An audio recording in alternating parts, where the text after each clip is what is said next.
অনুন্নয়নের কেতুগ্রাসে পূর্ব বর্ধমানের অজকা আর জঙ্গলমহলের বাঘমুন্ডি। সেখানেও তো নেই আর রাস্তা। রাস্তা নিয়ে যত কম বলা যায় ততই ভালো। আর জল যেন যন্ত্রণার। নেতাদের এবার বুঝিয়ে দিতে চান তারা। আগে পানীয় জল, আগে সেচ ব্যবস্থা, আগে ব্রিজ। মুখে স্লোগান আর দেওয়ালে বার্তা। এগায় হাঁটতে হয় রেল লাইনের পাশ দিয়ে। ভাঙাচোরা পথের যন্ত্রণা যেমন আছে, তেমন পানীয় জলেরও হাহাকার। কুয়োর জলেও টান পড়েছে। এই পরিস্থিতিতে পুরুলিয়ার বাঘমুন্ডি বিধানসভার ভুসুডি গ্রামে ক্ষোভে ফুটছেন আদিবাসী মানুষজন।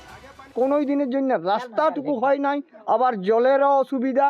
বোকা মানুষ অত বেশি ইয়ে করতে পারি নাই, যাওয়া আসা করতে পারি নাই, আমাদেরকে ওই প্রলোভন দিয়ে রেখে দেয়।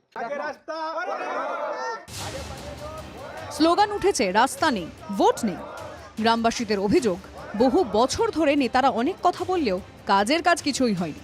রাস্তা ও পানীয় জলের দাবিতে ভোট বয়কটের ডাক গন্ডক গ্রামে, যেখানে রয়েছে 50টি আদিবাসী পরিবার ও 200-র বেশি ভোটার।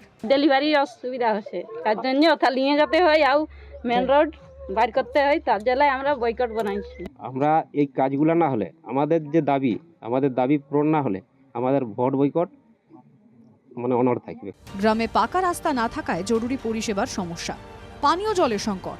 নেতারা একে অপরের দিকে আঙুল তুলছেন।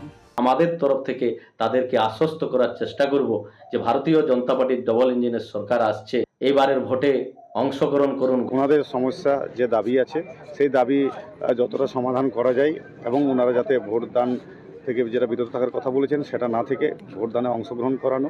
একসময় কংগ্রেসের গড় ছিল বাঘমুন্ডি। 2021-এর ভোটে বাঘমুন্ডি বিধানসভায় প্রথম জেতে তৃণমূল। তবে গত লোকসভা নির্বাচনে এই কেন্দ্র থেকে 11,240 ভোটে এগিয়ে বিজেপি। ভোটের আগে গ্রামবাসীদের দেওয়াল লিখন কি পড়তে পারছেন নেতারা? পুরুলিয়া থেকে তপন হালদার, TV9 বাংলা।